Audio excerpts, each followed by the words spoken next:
Apa yang kalian pikirkan ketika mendengar kata disabilitas? Oh, it's a wonderful jump by all the athletes. In this match so far, the standout player. Sesuatu yang tidak memungkinkan kami berhasil. Apakah itu kutukan? Atau sebuah karunia dari Tuhan? Tidak ada yang tahu. Clearly not feeling 100% here at the moment. Tapi itulah kekuatan kami. Merubah kelemahan menjadi kekuatan. Melakukan hal yang mustahil menjadi mungkin. That hard work has paid off. Gold to Indonesia. Caironi gets away quick, as does Tiarani. And Palomo has picked up the bronze, and you can see his delight. Di sini,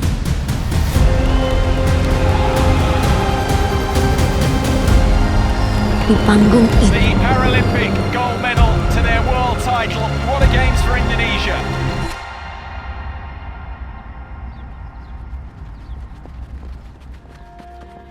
Sangat bangga sekali ya, karena di nomor tersebut medali emas, terus juga di nomor yang enggak saya senangi itu 400 meter, terus juga di 400 meter itu 100 meter akhirnya menjelang finish terasa sakit sekali di bagian belakang, jadinya sangat berkesan banget buat emas itu. Perjuangan ini sangat penting sekali untuk memajukan atlet-atlet yang difabel terutama, terus juga supaya para difabel ini enggak minder atau jangan sampai menyerah untuk meraih mimpi. Ladies and gentlemen, welcome to Rio 2016 Paralympic Games. Paralimpiade itu paranya dari kata paralel, dari bahasa Yunani. Paralel itu artinya beriringan. Jadi Paralimpiade itu beriringan dengan Olimpiade. Jadi setiap mulai 1988 itu setiap event Olimpiade selalu diadakan beriringan dengan Paralimpiadenya di negara dan kota yang.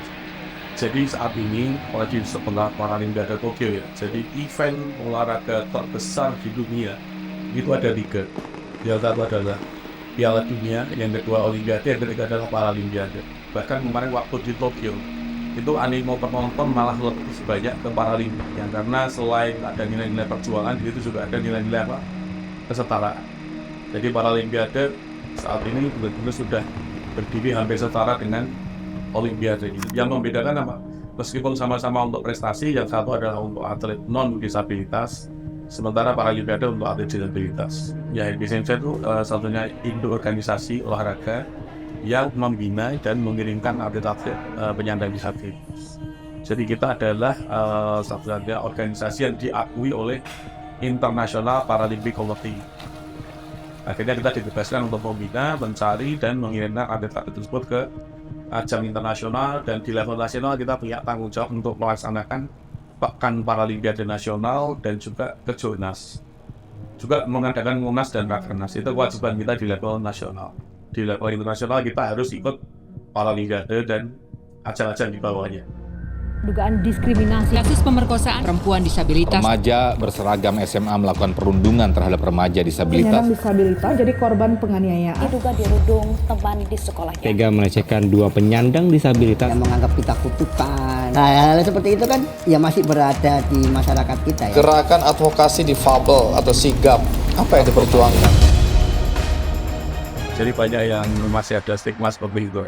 Jadi masih banyak yang tidak dipedulikan. Tapi kan dari patahnya Prof. Soehari, jangan pernah hitung apa yang hilang dari tubuhmu, tapi hitunglah apa yang masih tersisa. Itu jadi slogan bagi semua atlet. Mereka sudah menerima keadaannya sekarang dan fokus dengan prestasi ke depan. Itulah arti dari patahnya Prof. Soeharto yang mendirikan RC Rehabilitation Center, sekaligus yang mendirikan YPOC. Cikal bakalnya NPC ini dulu YPOC, BPOC, dan menjadi NPC. Kita nggak bisa menyalahkan masyarakat, pemerintah, karena itu mungkin oknum ya. Sebagian orang mungkin bisa saya jalan sama teman yang mungkin pakai wheelchair, orang masih memandang aneh. Karena mungkin di Indonesia sendiri kurang terbukanya orang-orang disabilitas, teman-teman yang disabilitas, mereka ya itu tadi Mas merasa terbatas atau kepercayaan dirinya. Itu benar, itu dari mulai kelas 4 SD sampai kelas 6. Itu karena saya malu, karena saya memiliki kekurangan ya. Nggak kayak teman-teman lain yang non difabel atau nggak memiliki kekurangan. Kalau saya kan memiliki kekurangan, akhirnya saya merasa malu lagi.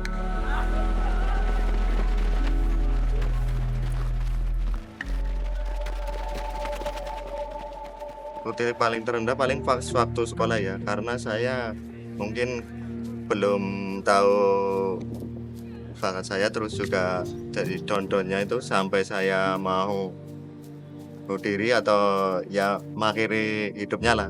Itu waktu masih SD, itu sangat down sekali waktu itu karena perundingannya sangat parah ya, masa SD sampai SMP, malah sampai SMP.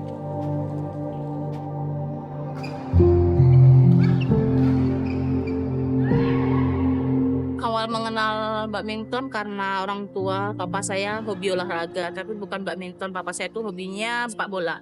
Tapi karena saya 10 bersaudara dan hanya 2 yang laki-laki di saudara itu, kan juga nggak seperti sekarang yang dunia sepak bola ada perempuan. Waktu itu mungkin orang masih melihatnya olahraga sepak bola perempuan memang belum ada. Jadi papa saya buat lapangan sendiri di depan rumah yang masih tanah dan dari tali. Dan kalau malam, kami kan banyak orangnya, 10 bersaudara, jadi kalau main itu kadang pasti pakai lampu petromak kalau malam. Main-main sama orang-orang di kampung, dan saya ikut-ikutan main. Waktu itu papa melihatnya bukan untuk jadi atlet, karena papa saya itu mendidik semua anaknya bulu tangkis hanya untuk olahraga, untuk sehat, bukan untuk berprestasi. Ya pengaruhnya besar, kalau bukan karena orang tua saya juga nggak mungkin jadi pemain bulu tangkis, saya juga nggak mungkin kenal bulu tangkis. Mungkin saya waktu itu saya pengen tahu tentang bulu tangkis, tapi setelah papa saya terus mendidik saya secara bulu tangkis, otomatis saya bosan. Tapi kan yang kuat kan orang tua. Kekehnya orang tua untuk menjadikan saya tetap olahraga. Di zaman itu papa saya nggak mau saya sama kayak orang-orang di kampung itu yang nggak sekolah, yang nggak olahraga. Papa saya kan nggak mau itu. Jadi papa saya keras walaupun kami anak-anaknya malas. Zaman itu saya punya raket hanya 1-2, tapi karena saya malas raket saya putusin sendiri supaya saya nggak latihan. Tapi kan orang tua saya nggak selesai sampai di situ. Gimana caranya mereka masih nyari raket lagi untuk bisa latihan lagi. Jadi mungkin lebih ke orang tua yang support kami untuk tetap badminton. Bukan peran atau keinginan sendiri waktu itu, Mas. Dan keragaman adalah kekayaan kita.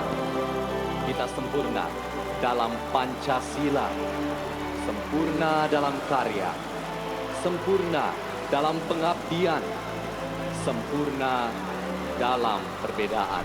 Yang terhormat Bapak Insinyur Haji Joko Widodo. Dulu orang masih menyebutnya cacat, kalau sekarang kan disabilitas lebih halus menurut saya. Tapi kalau disabilitas sendiri buat saya adalah keistimewaan. Karena kita berbeda dari orang-orang pada umumnya. Kalau dari cerita ibu saya itu dari usia 3 bulan itu mengalami panas atau demam tinggi selama 1 minggu, sama juga dengan kejang-kejang atau step ya istilahnya kalau kedokteran, sampai terjadi sebuah gangguan saraf di bagian kanan, terutama otak, terus sampai bawah kaki. Cuma diceritain itu aja sih. Terus juga waktu itu udah kejadian itu ya udah kayak pasrah aja gitu. Tapi pas masih umur 3 bulan itu belum kelihatan. Kelihatannya itu baru masuk sekolah atau TK gitu. Jadi untuk bisa ikut di Paralimpiade dibagi menjadi 3 disabilitas atau hambatan. Kita menyebutnya hambatan. Yang pertama adalah punya hambatan fisik. Hambatan fisik sendiri dibagi 8, yaitu ada perbedaan panjang tungkai, ada kelemahan atau gangguan otot, ada gangguan sendi, kemudian ada apaksia, apoptosis, sama cerebral palsy itu. Ya, kemudian ada tingginya perawakan pendek. Jadi tinggi kalau yang putra di bawah 140, yang putri di bawah 137. Kemudian yang terakhir adalah anggota tubuh tidak lengkap. Artinya apa? Sejak lahir nggak punya jari atau misalnya kecelakaan, trauma sehingga diamputasi lah itu anggota tubuh tidak. Kemudian yang kategori kedua yaitu hambatan intelektual. Hambatan intelektual itu IQ di bawah 75 atau Down syndrome atau autism. Dan yang terakhir adalah hambatan visual. Hambatan visual itu memiliki gangguan di mata yang dikategorikan ada yang gangguan berat atau buta total, gangguan ringan, dan gangguan sedang. Total itu ada 10 hambatan itulah yang punya kans untuk ikut ke olahraga PAR. Tapi itu harus melalui proses klasifikasi dulu. Nggak serta-merta ketika dia disabilitas atau punya hambatan, dia langsung bisa masuk. Nggak, ada proses klasifikasi. Kita nggak bisa mempertandingkan atlet yang derajat disabilitasnya ringan dengan yang derajat disabilitasnya berat. Sehingga harus ditandingkan dengan yang setara klasifikasi disabilitas. 2011, tepatnya di Pekanbaru. Saya asli Riau, jadi di sana saya masih sering menggunakan motor saat itu. Jadi saya mengalami kecelakaan nabrak mobil, mengakibatkan tangan dan kaki saya patah. Karena kebetulan itu kan kecelakaannya di batalion, memang tepat di batalion, jadi tentara-tentara. Dan kebetulan juga di sana banyak orang yang kenal. Memang karena saya di Bangkinang atau di batalion sendiri banyak teman-teman, jadi di sana sendiri ketika saya kecelakaan langsung banyak yang nolong. Dibawa pulang ke rumah, Mas. Jadi saya nggak pakai ke rumah sakit, saya dulu alternatif. Saya diobatin sama papa saya sendiri, jadi nggak dibawa ke rumah sakit. Walaupun pihak yang dari mobilnya tadi nawarkan untuk ke rumah sakit, tapi bapak saya yang saya ingat waktu itu, mungkin takdir anak saya seperti ini, jadi tidak perlu dibawa ke rumah sakit. Jadi saya sendiri bisa menangani. Puji Tuhan saya nggak pernah kecewa, nggak pernah menyesal dengan apa yang saya alami dari awal, karena di ruang lingkup saya teman-teman saya banyak. Jadi yang support saya banyak ketika kecelakaan. Jadi nggak ada yang berbeda. Mungkin karena saya berbeda sama teman-teman yang lain yang mengalami kecelakaan dan kehilangan anggota tubuh. Mungkin mereka sempat merasakan down dari mereka yang sering ceritakan. Tapi kalau saya sendiri kan nggak, anggota tubuh saya lengkap. Hanya perbedaannya panjang dan pendeknya saja. Jadi saya tidak mengalami saat drop, saat itu saya punya banyak pengalaman from zero to hero itu banyak sekali. Jadi banyak atlet saya ada yang TKI, TKW lari dari Arab. Dia pengangguran, ketika kita bina menjadi juara Asia Tenggara. Kayak gitu, cerita kayak gitu banyak sekali. Jadi from zero to hero, atlet yang tadinya beban keluarga, akhirnya sekarang jadi kebanggaan keluarga.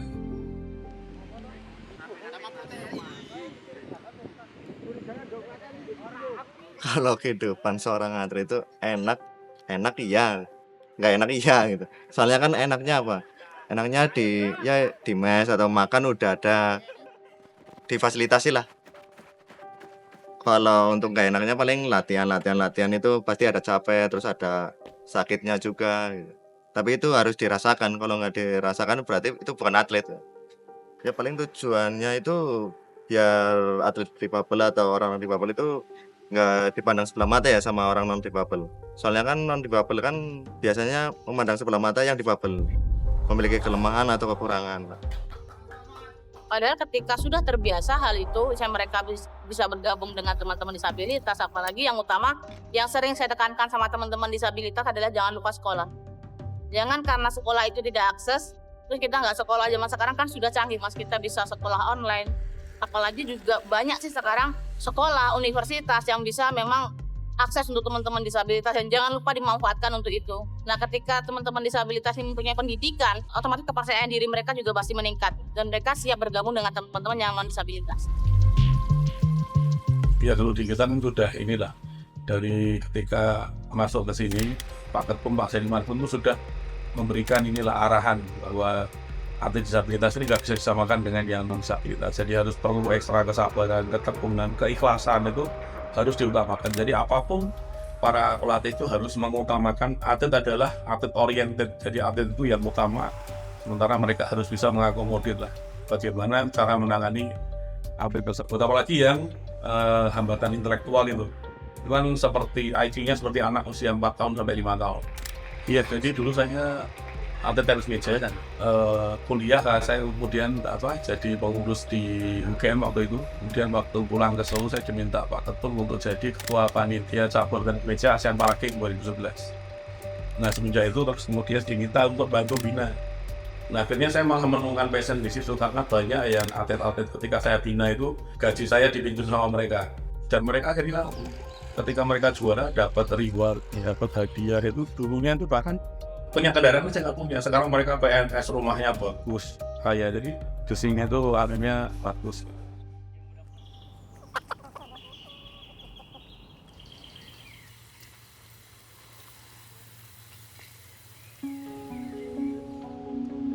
Itu dari tahun 2017 ya, masuk pelatnas sudah sama Mas Purno terus. Penting banget ya, karena pelatih itu bukan hanya ngelatih, tapi bisa jadi psikolog dadakan. Karena harus bisa tahu sifat atlet, terus pas posisi senang atau nggak senang itu harus tahu, pelatih itu harus tahu gimana caranya supaya bisa atlet itu harus senang gitu. Pelatih itu sangat penting sekali, bukan hanya ngelatih saja.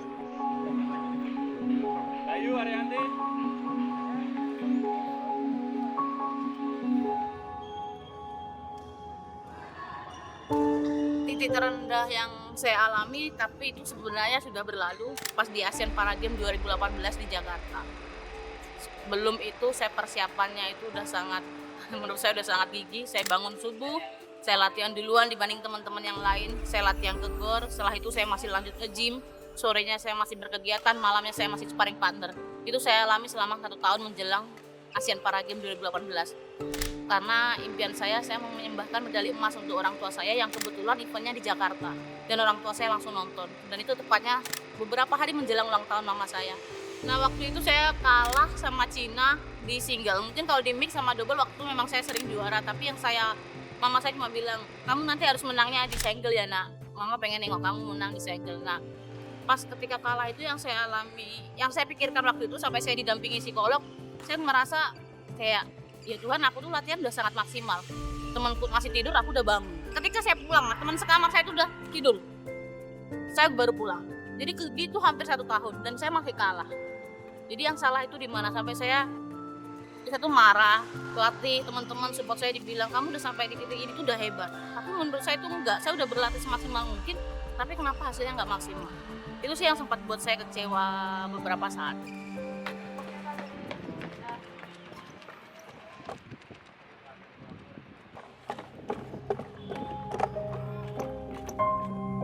Kalau titik baliknya itu di waktu malam masuk SMK ya. Soalnya kan saya sekolahnya di SMK, terus juga teman-teman SMK juga welcome, nggak saling nyindir-nyindir gitu kan. Terus akhirnya saya ketemu sama guru saya, guru olahraga, terus untuk mengikuti acara Popda atau tingkat sekolah itu. Terus kebetulan ada yang melihat atau memantau saya dari pertandingan tersebut, dan juga ada kompetisi untuk difabel. Akhirnya saya mengikuti seleksi itu untuk difabel. Pengalaman paling indah ini kalau di kompetisi itu pas waktu di Tokyo atau kemarin di tahun 2021 ya, karena mengikuti ajang Paralimpiade pertama dan mendapatkan medali perunggu. Indonesian bronze medal. Paralimpik Tokyo dong mas, karena itu kan baru pertama kalinya para badminton ada di Paralimpik, dan di sana saya bisa mengukir sejarah pertama kali 2 emas 1 perak untuk Indonesia.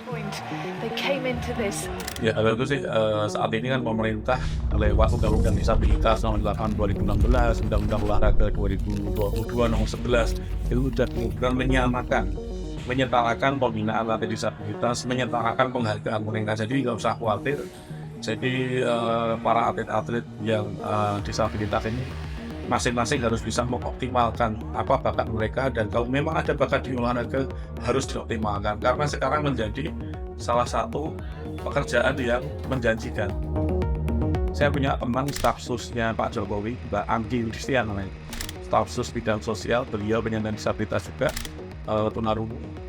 Dia kan selalu keliling SLB atau sekolah luar biasa di Indonesia. Dulu pelajar disabilitas ditanya, kamu cita-citanya apa? Jadi programmer, jadi kuliner, jadi mekanik dan lain-lain. Sekarang ketika ditanya lagi, kamu cita-citanya apa? Mayoritas apa mas? Atlet. Karena Mbak Atri setelah juara Paralimpiade Tokyo bonusnya 12,5 miliar. Itu bahkan Grecia Poli kalah, Grecia Poli hanya 5,5 miliar.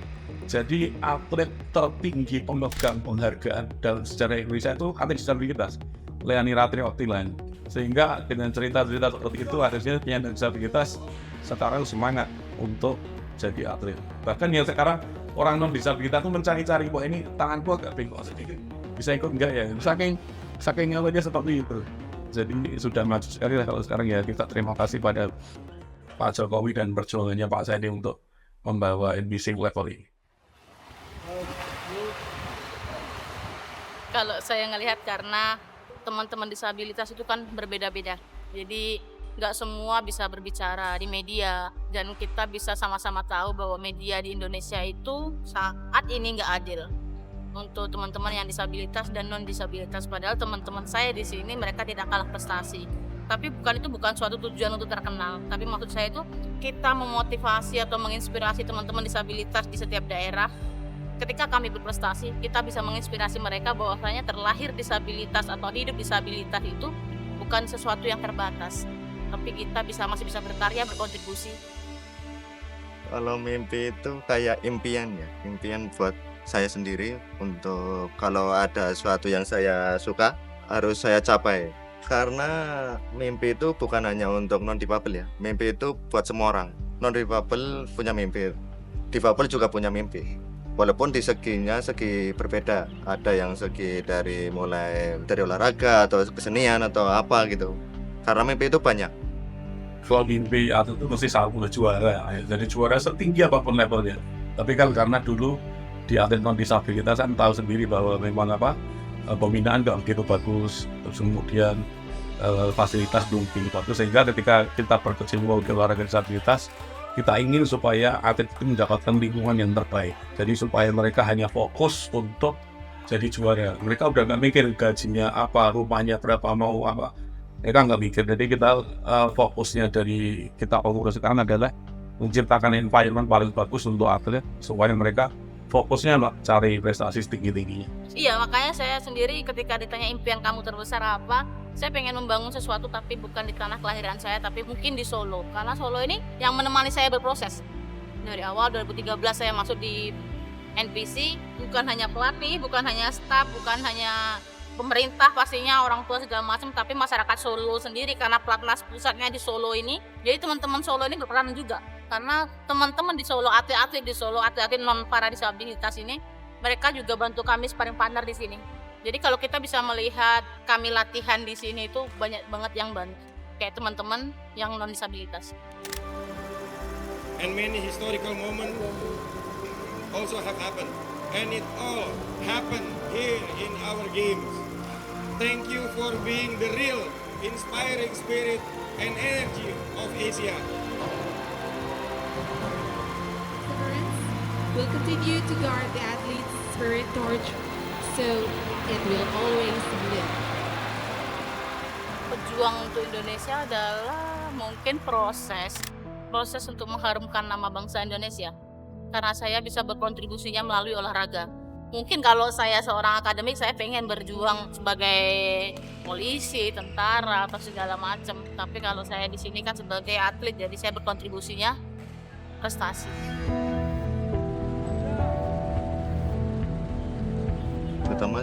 Pertama dukungan keluarga. Ya berarti keluarga itu sering menanyakan ke aku itu, kamu harus kuat, berani, nggak boleh malu, karena ini lingkungan desa ya, atau lingkungan kita lah, ngapain malu di lingkungan kita. Untuk teman di luar sana, khususnya ya bukan atlet yang baru juga ya, terutama yang belum muncul, itu tetap semangat, terus berjuang. Apa mimpi yang kamu inginkan harus dicapai, jangan sampai menyerah. Pesan saya adalah ke teman-teman disabilitas tadi, meningkatkan kepercayaan diri mereka, mengembangkan diri mereka, jangan pernah tertutup sama diri sendiri, apalagi terutama sama keluarga. Tapi tidak bisa dipungkiri adalah pesan untuk orang-orang yang di sekitar teman-teman yang disabilitas tadi, untuk saling mensupport. Saya memberikan informasi bahwasanya kita juga bisa berprestasi, kita juga bisa berkontribusi buat negara, bukan hanya lewat cabang olahraga, tapi bisa lewat pendidikan, seni, dan banyak hal lagi yang bisa dilakukan oleh orang-orang disabilitas. Saya berharap NPC Indonesia semakin besar, terus berjaya, semakin banyak atlet-atlet yang berprestasi. Saya nggak pengen hanya meningkat aja, karena menurut saya NPC saat ini udah sangat luar biasa. Jadi mempertahankan yang saat ini aja udah sangat hebat sih. And once again, you have shown the world that there is no limits to what can be achieved. Because this is just the beginning. From this to ability movement, we are one wonder. With the right attitude,